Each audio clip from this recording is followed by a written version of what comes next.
Hi everyone, and welcome to my coverage of Game 11 from the World Chess Championships 2014. With only 2 games remaining and Carlsen a point ahead, this was a critical game for the players. Vishy desperately needed to even the scores or the pressure would be on him in a big way for the final game. A win for Carlsen would end the match, as he would go 2 points ahead with only 1 game remaining. So Carlsen had white and opened with e4, as he has done consistently throughout the match. Anand avoided the Sicilian once again and instead went into the symmetrical defense with e5, and after knight f3, knight c6, bishop b5, knight f6, we again had the Berlin variation of the Roy Lopez, and once again we saw the main line with the early queen trade, white castling. Knight takes e4, d4, knight d6, bishop c6, dc6, de5, knight f5, queen d8, king d8. And now Carlsen played h3, which is what he's played in every game in the Berlin in this match, although knight c3 is actually the more common move in the databases. So bishop d7, and now knight c3, continuing development, and with this move we are transposing into a better known line of the Berlin, which continues h6, and now b3, and this is another line of the Berlin altogether where white's going to develop his bishop on the long diagonal in a fiend shadow. And black continues with king c8, and after bishop b2 Vishy played c5, which is an unusual move that's not seen in many databases at this point in the game. Often black will play b6 and king b7, but playing c5 at this, move 12 is quite uncommon. But of course Vishy knows these lines very well. He's had the white side of this position many times, for instance against Kramnik in a rapid game in 2001, which is obviously 13 years ago, and he's studied it in depth since then. So obviously he knows both sides of the opening extremely well, as does Carlsen. So rook a d1, a natural and strong move, and now b6. And at this point Anand was playing faster than Carlsen, and it was clear that he was in preparation of some kind, whilst Carlsen was a little more tentative at the board, perhaps concerned that his opponent had greater knowledge of the opening.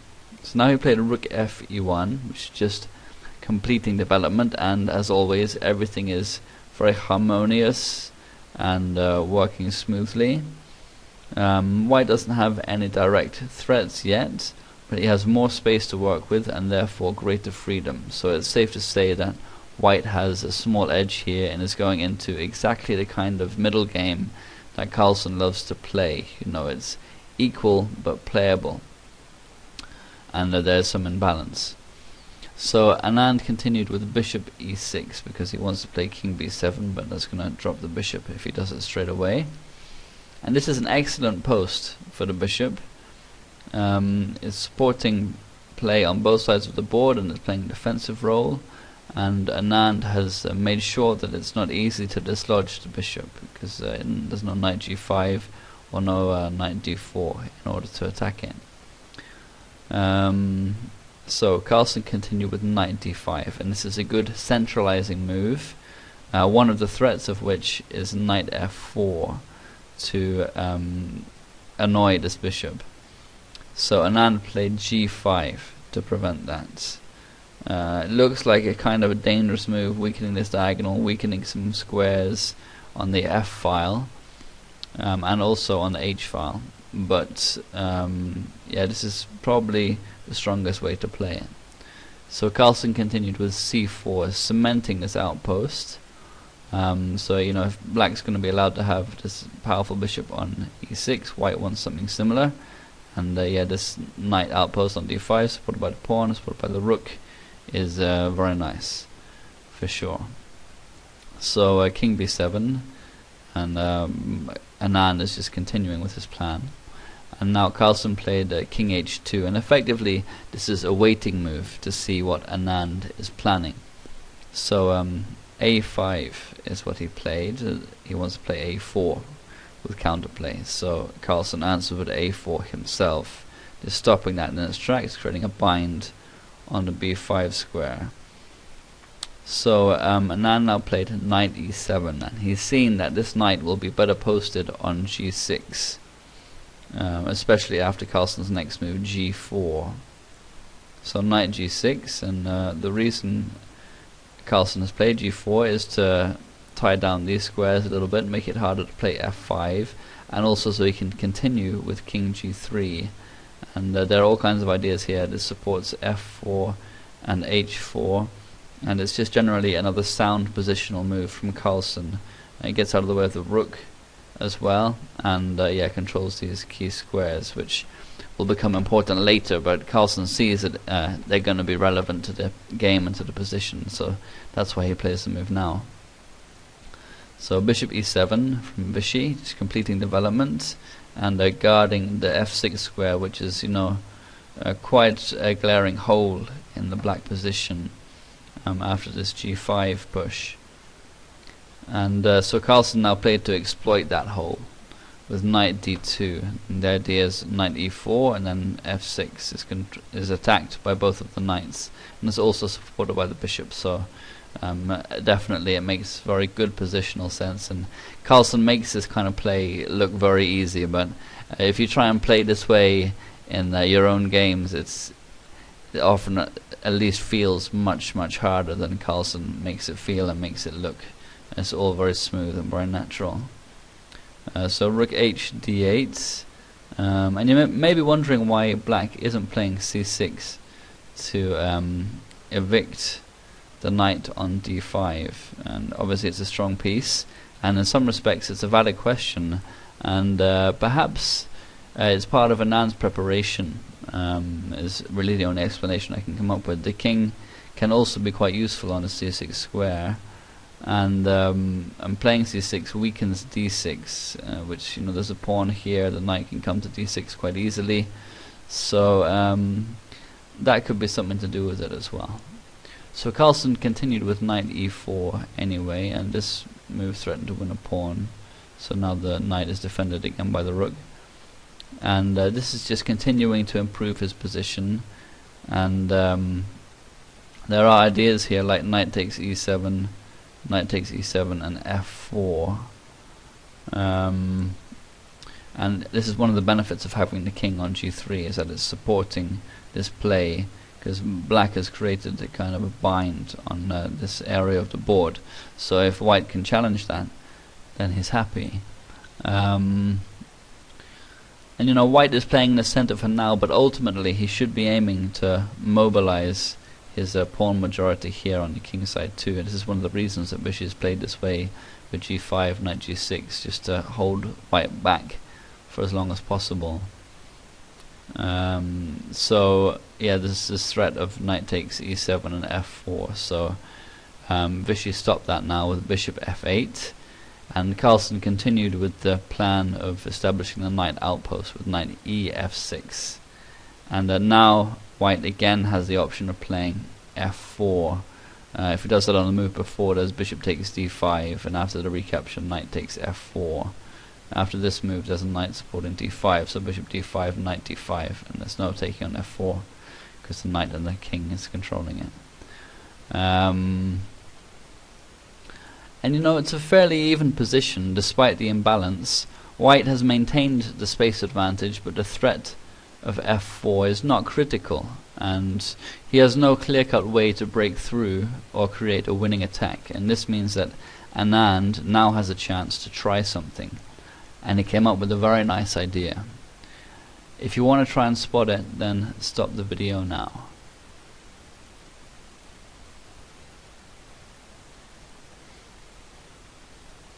Okay, the move that he played is b5, which is a really great move, especially because it simply looks wrong, like it's just dropping a pawn for no reason, but in fact it's one of the strongest moves in the position.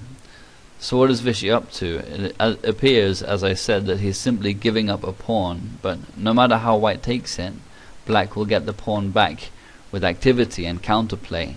And Carlsen saw this, so he didn't capture on b5 and instead played bishop c3, applying some pressure to the newly weakened pawn on a5 after this move b5 has been played. So we can have a look at what happens if he plays, for example, c takes b5.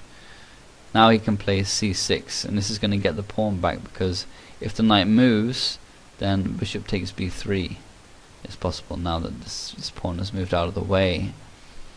And if b takes c6, then king takes c6, and again b3 is going to drop, because now the knight is attacked by the bishop, the rook and the king. It's only defended by the knight and the rook, so it has to move, and after it moves, b3 is going to drop. And black is going to maintain a small edge in the subsequent lines. So that's a nice continuation for black. And if white is going to accept the pawn or take the pawn, it's not even a sacrifice. That is the correct way to play. If he plays instead a takes b5, then black answers with a4. It's going to create counterplay on the a file, and b takes a4 is probably best. And now rook takes a4, attacking c4, which gives white some problems to solve.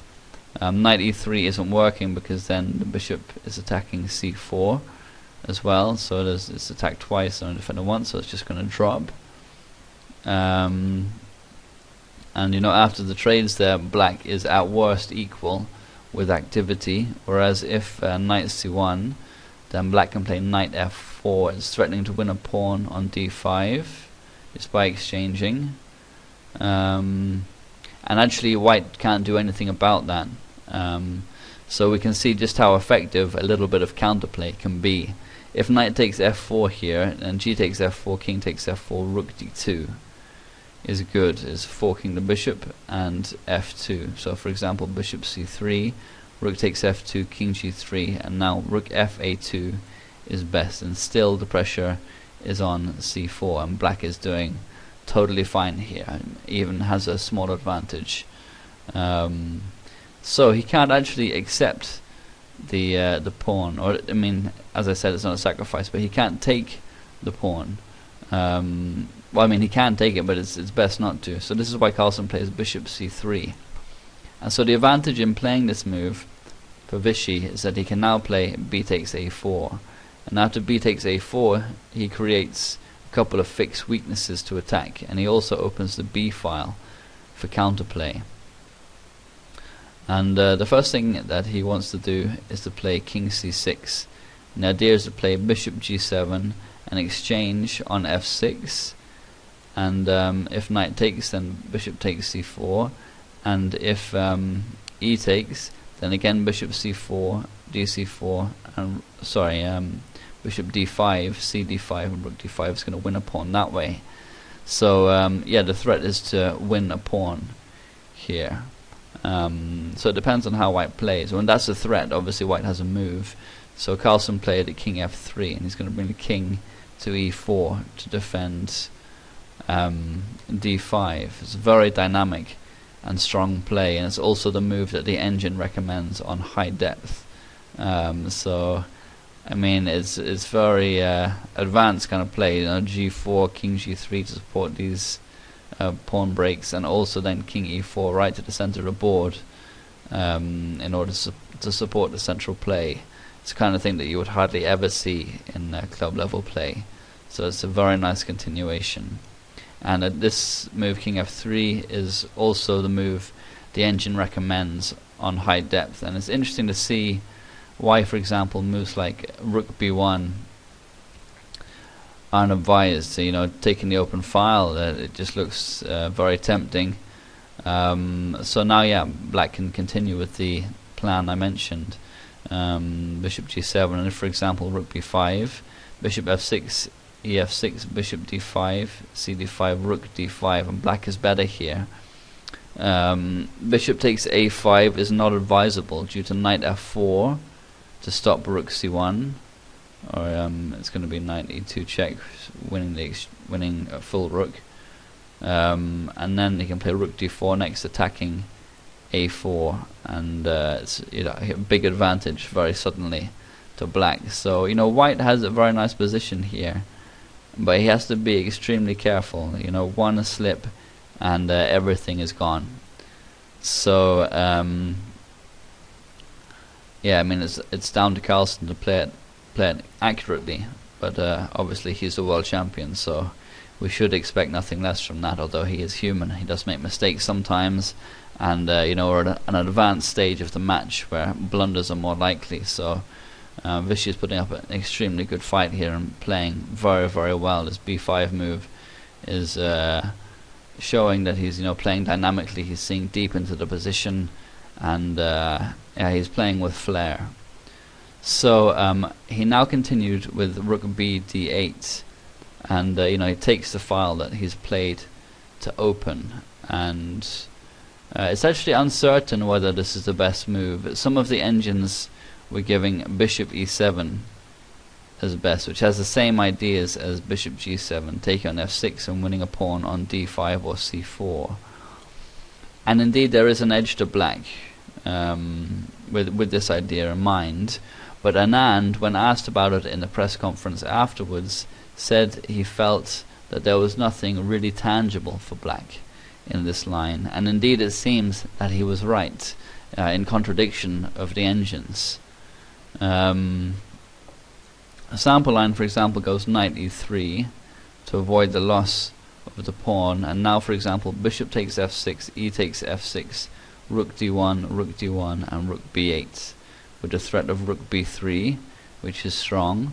White's winning a pawn on a5, so now rook b3 pins the knight and threatens bishop takes c4. So rook c1, and now knight e5 check, which applies more pressure to c4. And here there are a couple of options for white, but king e4 is probably best.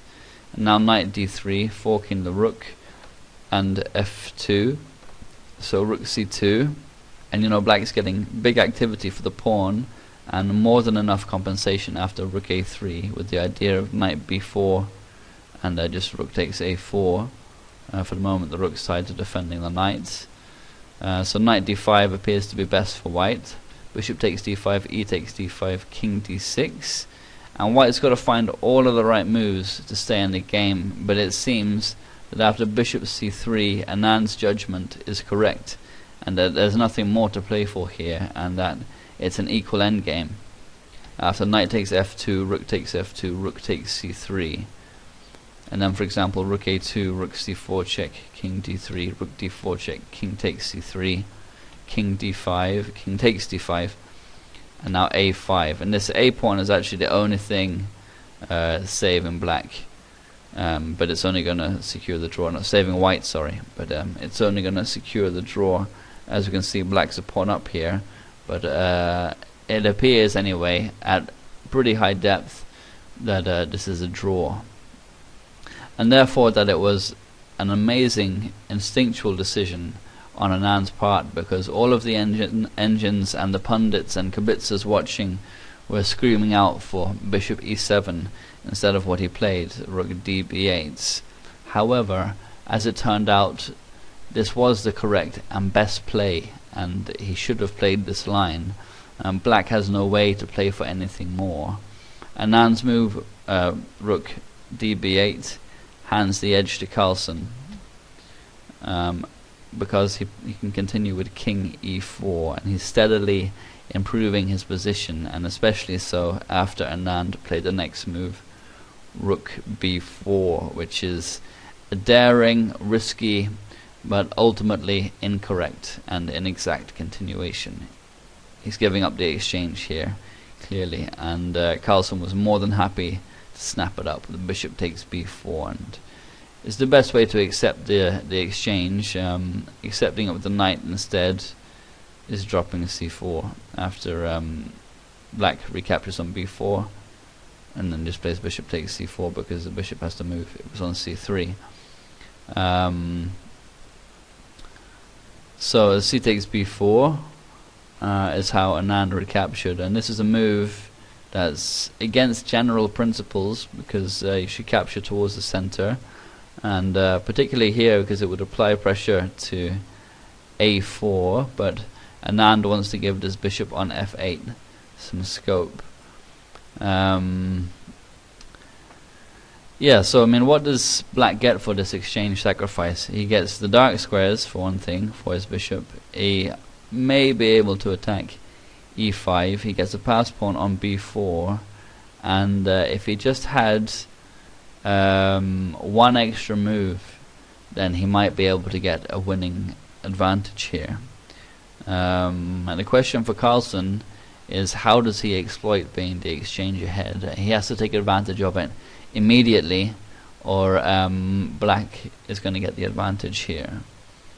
So he explained in the press conference afterwards that white's first concern must be to challenge the bishop on e6, which is by far black's strongest piece, and this can be achieved through playing knight h5 with f4 next, and the idea of playing f5, or if g takes f4, then there's no way that black can avoid a knight recapturing on f4, which is obviously going to challenge the bishop, and if that goes, then white starts again a very tangible and real advantage.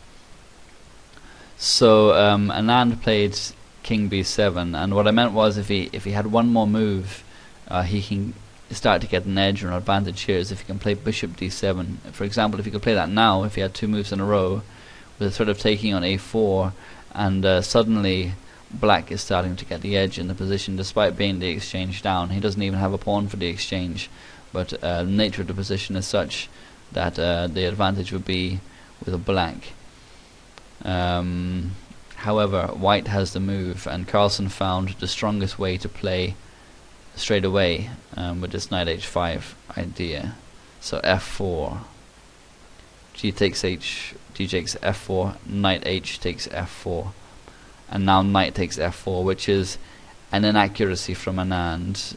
Better was c6, knight takes g6, f takes g6, for example knight f4, bishop c4, knight g6. This is strong for white, but it's still not completely winning just yet. So knight f4, now knight takes f4, and now white has a sizable edge at almost 2 pawns. Okay, he's the exchange up, so this is to be expected, but what it really means is that black has nothing for the sacrifice, which doesn't bode well, especially against Magnus, and going into the endgame, which is probably one of the greatest players in history. It can reasonably be argued already, even though he's only 24 years old in a few days, I think. So Anand may as well continue with bishop takes c4, and now we see the rooks suddenly come to life. Rook d7, as straight out of Nimzovich, the outpost on d5 in the beginning has turned into the open file, and the aim of the open file, of course, is to get to the 7th or 8th ranks as soon as possible. And Carlsen has done this, and he can gang up on c7, knight d5 for example, and rook c1 is coming. So Anand defended with rook a6 and the idea of rook c6, but this appears to be another inaccuracy. Rook c8 looked like the best defense, but it's more passive. There is a couple of things that black can still try here. After, for example, rook c1, he can play bishop a2 with the idea of advancing the b pawn. One of the merits of the exchange sacrifice was to get this pass pawn after all, but white is winning with knight d5, and after, for example, b3, again white has to find all the right moves, but they're there, and Carlsen has the white pieces, so he'll usually find them. So b2, knight takes a2, b takes c1, queen, knight takes c1. This gives back the exchange to go into a completely winning endgame. The material's equal, but positionally white is a long way ahead here. For example, bishop c5, knight b3, bishop b6, rook takes f7. And after this is just a matter of technique. So rook a6, now knight d5, attacking c7, so rook c6, and now rook takes f7.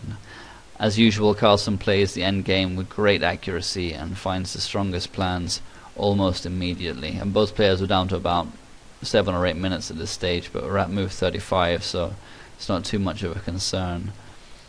So this move, rook f7, on top of winning a pawn and creating a pass pawn, is attacking the bishop. There's only one really decent move, bishop c5.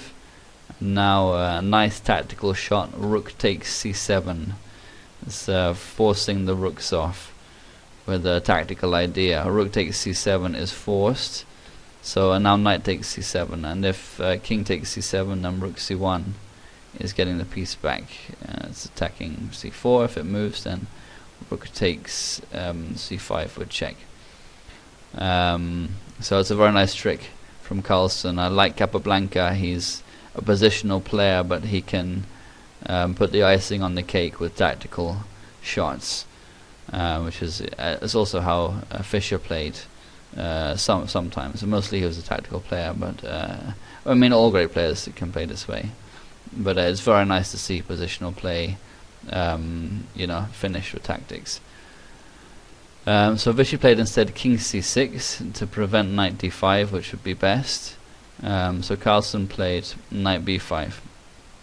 The idea is to play knight d4 check, which is more or less going to force bishop takes d4, or black's going to have tactical problems with the rook on the same, with the bishops being on the same file against the rook. Knight d4 check, for example. Well, if king b6, then this pawn is going to advance fairly quickly, and anywhere else, for example, king d7, then rook c1 is it's forcing the exchange of the bishop for the knight anyway, so it's best for black to just take now. Bishop takes b5, a takes b5 check, king takes b5, and now we're left with a simple technical win that Carlsen of course plays flawlessly. So e6, b3, and now king d3, which means the rook is supporting the pawn, and also that the king can catch the b pawn. So bishop e7 to blockade the pass pawn. So now Carlsen creates a second pass pawn and a second weakness for Anand to defend, and of course the second weakness at the end game is what loses it for the weaker side. So h4, you can't take it or just push. So a4, and these pass pawns of blacks are no concern whatsoever. g5, and he can't take twice again because the pawn just advances. He took once, so hg5, hg5, a3, now simply king c3, and here Anand resigned, finally accepting that it was a hopeless position. He has no way to queen his pawns, as the king and the rook have them under control, and meanwhile g6 is just coming, and there's no way to stop white from getting a queen and just winning the game very quickly. He can't even play bishop b4 check here. King takes b3, bishop e1, now e7. The pawn is just queening, and obviously it's winning. So it was a great game and very well played by Carlsen, and also by Anand, at least up until he sacrificed the exchange unsoundly. In the press conference he conceded that his nerves were the first to crack. How Carlsen is always very good in that regard, his nerves are very strong under pressure, and how Carlsen had also simply played better chess throughout the match and was superior overall, and that's a sentiment that is hard not to share. So after 11 games, Carlsen has reached 7 points and therefore has successfully defended his title. So at least he got a win. Actually no, he got to 6.5 points, sorry, it was 6.5 to 3.5. I think I might be wrong. But in any case, he's won the match and he's successfully defended his title. So as far as Anand is concerned, at least he got a win this time around, which is better than he did in Chennai, and he certainly put up a better fight, but it's clear that Carlsen was still dominating in the games for the most part. So it was a fantastic match with some brilliant games and brilliant moments. Who knows how it would have unfolded had Anand found knight takes e5 in game 6, but such are the ways of chess, we'll never know. Anand will of course qualify for the candidates tournament again, and that will take place next year to determine Carlsen's challenger for 2016. On his Facebook page, Magnus made a comment thanking everyone for their support. In the press conference, it was clear that he had some kind of cold or throat infection, which can probably be put down in part to the pressure in the match, and his voice was breaking at moments too, which showed that he clearly had a huge emotional investment in the match as well, which of course is understandable. Anyone in that situation would.